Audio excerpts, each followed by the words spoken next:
L'association des Amis de Rock Fixade a été créée en 2000-2001 exactement, à l'initiative d'Yves Maris, qui était le maire de Rock Fixade, qui était à la fois un féru du qatarisme et puis qui a beaucoup travaillé sur l'histoire de la philosophie des Cathares.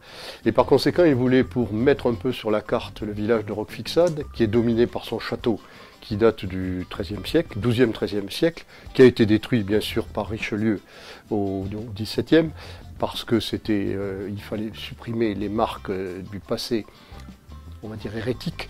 Et par conséquent, ce festival a fêté l'année passée son 20e anniversaire, ce qui était un exploit. Et puis cette année, nous allons faire le 21e. L'association en elle-même comporte une trentaine d'adhérents. Et je dirais que le noyau actif, les gens actifs pour créer le festival et l'animer, nous sommes 7-8 au conseil d'administration. Bien sûr appuyés par la mairie de Rock Fixade et d'autres collectivités territoriales. L'association se consacre à l'organisation de ce festival parce qu'à Rock Fixade, il y a également une autre association qui s'occupe du patrimoine local, notamment pour la mise en valeur du château. Mais les deux associations sont distinctes et bon, même si nous avons envie de collaborer, les collaborations ne se font pas forcément. Alors, Musico del Tempassat, en occitan, bien sûr, c'est à la fois un festival de musique ancienne, c'est-à-dire qui va depuis l'époque du Moyen-Âge jusqu'à 1750 par tradition, et c'était la volonté d'Yves Maris. On s'arrêtait à l'époque baroque, 1750 étant la date symbolique de la mort de Jean-Sébastien Bach. Bon, on peut quelquefois déborder de quelques années, c'est pas forcément un mal, mais ça reste de la musique ancienne. Alors ce que les gens ne savent pas, ils sont peut-être un peu effrayés par musique ancienne et musique médiévale, mais ce qu'ils ne savent pas, c'est que beaucoup de groupes modernes, de groupes de rock même, sont inspirés quelquefois de musique qui date du Moyen-Âge. Et lorsque les gens viennent au concert, ils sont étonnés à la fois de la variété de ces musiques, de l'instrumentarium qui est développé dans ces musiques, et d'ailleurs ce sera le cas cette année, puisque nous aurons dans le dernier concert deux musiciennes grecques qui vont jouer des instruments très particuliers, un qui s'appelle le kanoun, qui est un instrument oriental, et l'autre le santouri, qui est également un instrument grec, mais qui permet justement de faire de la musique. Ce qu'on ne sait pas aussi, c'est que beaucoup de musique de cette époque-là, beaucoup de musique du Moyen-Âge, 13e, 14e, 15e siècle, sont très influencées par toutes les rives de la Méditerranée. Ce sera d'ailleurs l'occasion d'un des concerts que nous donnons cette année. Justement, il y a à la fois des concerts dont le thème est extrêmement grand public. Ce sera par exemple le concert d'ouverture, puisque les cuivres royaux du XVIIe et du XVIIIe siècle, je suis convaincu que cette adaptation par un quintet de cuivre de Toulouse va d'ailleurs surprendre les gens, parce qu'ils vont reconnaître beaucoup de musique que l'on entend souvent dans les publicités actuelles et qui passent souvent dans les émissions de radio comme des musiques très connues. Ils vont être étonnés de s'apercevoir que finalement ça date de cette époque-là et qu'on n'a rien inventé finalement de nos jours. 4 concerts, 2 au mois de juillet, 2 au mois d'août. Par tradition, nous faisions toujours le festival au mois d'août, mais l'année passée, nous avons constaté qu'après le 15 août, nous avons eu une baisse de fréquentation, peut-être due au fait qu'il y avait moins d'estivants, peut-être aussi, surtout, que la plupart du public régional ariégeois part en vacances après le 15 août. Alors nous tentons une expérience cette année en décalant à la fin du mois de juillet 2 dates et 2 dates au début du mois d'août. Donc ce sera le mardi 26 juillet, le jeudi 28 juillet, le mardi 2 août et le jeudi 4 août où nous terminerons le festival juste avant la fête de Rock Fixade qui est le lendemain d'ailleurs. Donc je présente rapidement le dépliant que nous allons diffuser très largement sur l'Ariège et même au-delà, qui présente à la fois notre logo du festival et puis à l'intérieur il y a la programmation proprement dite et sur la dernière page les renseignements qui permettent de venir à Rock Fixade.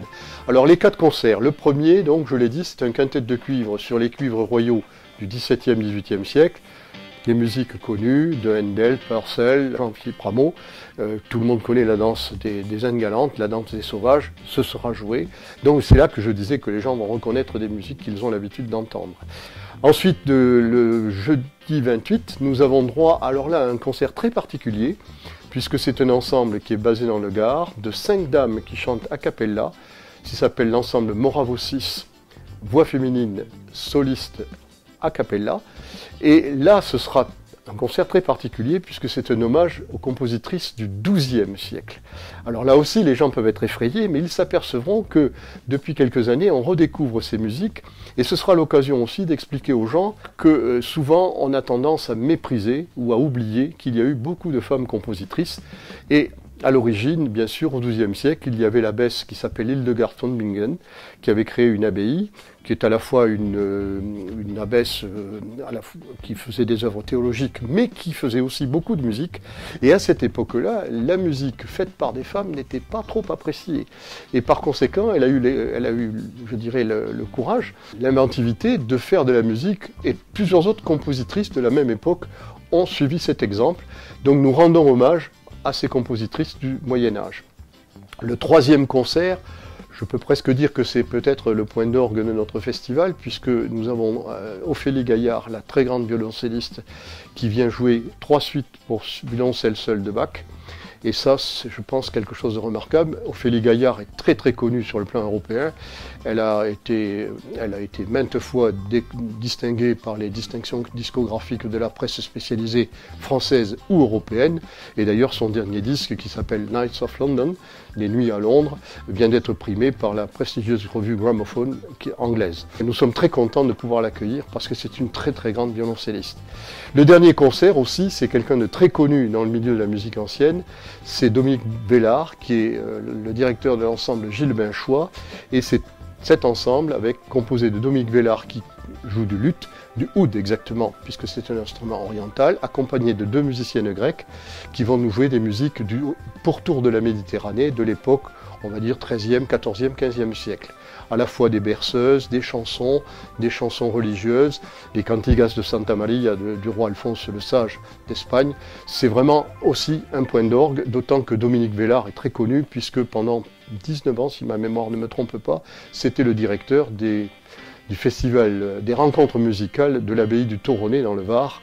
Et lui aussi doit avoir à peu près une 50aine de disques à son actif depuis 40 ou 50 ans, et il est bardé de distinctions discographiques. Donc nous avons une très très belle programmation, et pour un petit festival, je crois qu'il est important de montrer que nous avons aussi la possibilité de faire venir des têtes d'affiche. C'est dans la seule église de Roquefixade, et cette église, le retable a été restauré, il est classé au monument historique, donc l'acoustique, tous les musiciens s'accordent à dire que c'est vraiment une acoustique remarquable.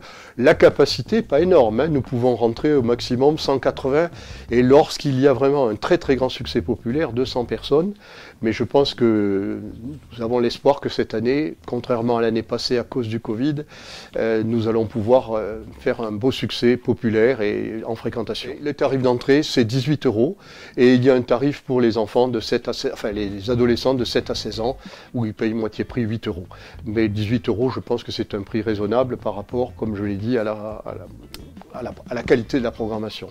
Nous sommes un petit festival, mais nous espérons faire rayonner cette musique très particulière et surtout toucher un large public qui n'a peut-être pas l'habitude et qui sera étonné de venir écouter ce genre de musique et à qui ça donnera peut-être l'envie de revenir les années suivantes.